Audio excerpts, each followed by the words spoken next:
Hello everyone welcome back to R B construction side. आज फेरि हामी कन्स्ट्रक्सन साइड अन्तर्गत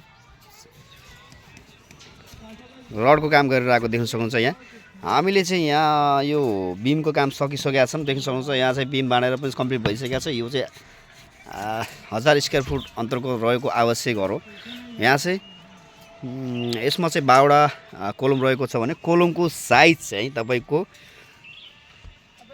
14 को रहेको छ भने यसको बिमको साइज चाहिँ हाम्रो 10-14 को बिमको साइज रहनेछ।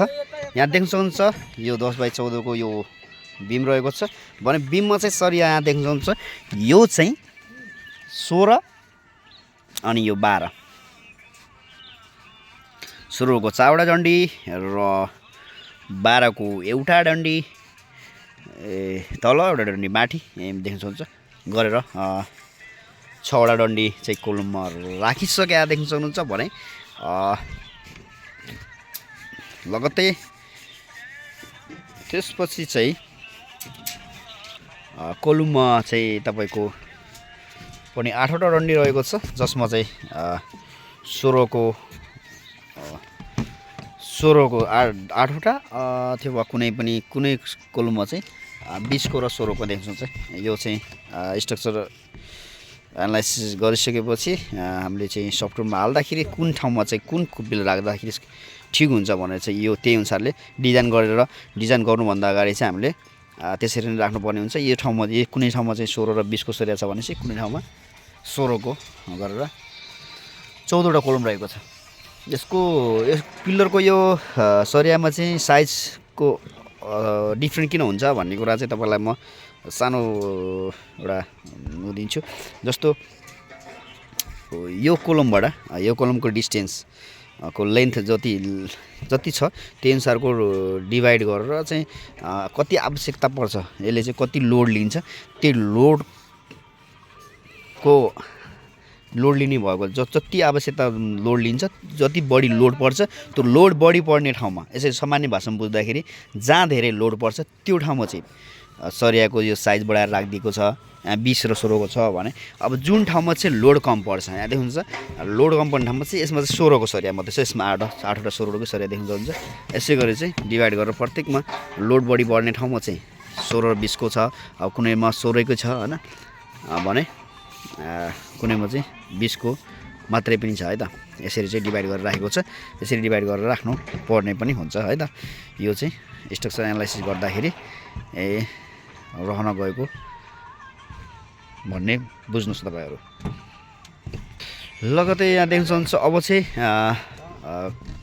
काम कम्प्लिट भइसक्यो। यो बिमको काम कम्प्लिट भइसकेको छ र जहाँ पनि यहाँ देख्न सक्नुहुन्छ यो तलबाट एउटा सरिया तलबाट लेयरबाट गइरहेछ भने अर्को माथिबाट गइरहेछ। यहाँ हामीले चाहिँ रिङ पनि बिचमा फसाएर राख्नुपर्ने चाहिँ यो चाहिँ अहिले माथि बाँधेर राखेको छ। यसलाई चाहिँ मिलाएर चाहिँ यो दुईवटा रिङ यहाँ बिचमा छ।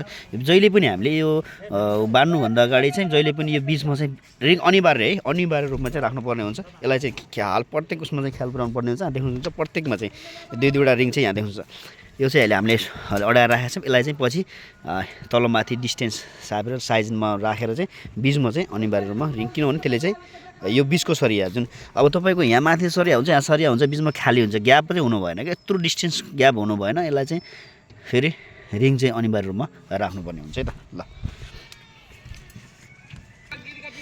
ल त्यसपछि हामी देख्न सक्नुहुन्छ अब यो ल्यापिङ यसमा चाहिँ सकभर हाम्रो ल्यापिङ परिरहेको छैन, किनभने एउटै सरियाले काम गरेर आएको छ भने जहाँ चाहिँ ल्यापिङ पर्ने ठाउँमा चाहिँ एकै ठाउँमा ल्याप कहिले पनि पार्नु हुँदैन। त्यस्तो कन्डिसनमा म तपाईँलाई ल्याप भएको ठाउँमा चाहिँ देखाउँछु।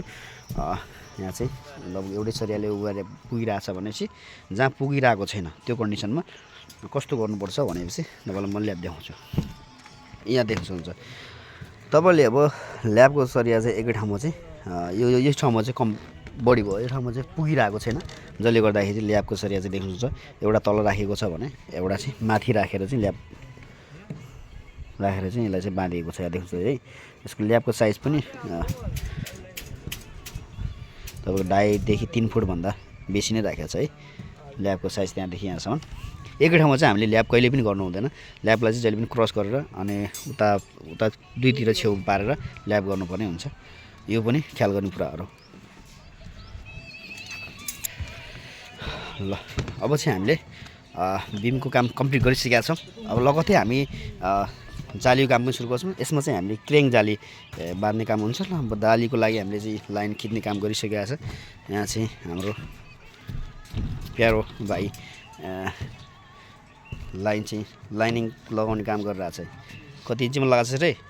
5 इन्चीमा चाहिँ लाइनिङ लगाउने काम गरिरहेको छ। 5 इन्चीमा कम्प्लिट यो भनेको 4 इन्चीमा चाहिँ फिनिसिङ निक्लिन्छ। किनभने अहिले नाप्दाखेरि 5 इन्ची नाप्यो भने जुन सरियाको यो साइडले चाहिँ केही सेन्टी चाहिँ घट्न जान्छ र फिक्स चाहिँ बिचमा चाहिँ 4 इन्चीको बक्सहरू बन्छ। त्यो पनि म कम्प्लिट तपाईँहरूलाई देखाउने छु। भिडियोलाई अन्त्यसम्म हेर्दै गर्नुहोला। र तपाईँलाई कन्स्ट्रक्सन सम्बन्धी कुनै पनि जानकारी लिनु छ या केही बुझ्नु छ अथवा निर्माण गर्नु छ मागी जिल्लाको क्षेत्रमा, मागी जिल्लाको जुनसुकै ठाउँमा पनि तपाईँ घर निर्माण गर्नु छ भने हामीलाई सम्पर्क गर्न सक्नुहुन्छ। हाम्रो सम्पूर्ण डिटेल डिस्क्रिप्सनमा तपाईँलाई राखिदिएको हुनेछु र हाम्रो फेसबुक पेजमा गएर पनि तपाईँले हामीलाई चाहिँ फलो गर्न सक्नुहुन्छ। त्यहाँबाट पनि कन्ट्याक्ट गर्न सक्नुहुन्छ।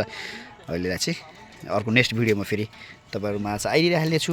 त्यो दिनको लागि next video आउनुसम्मलाई by by, Tata, C you next day, C you again.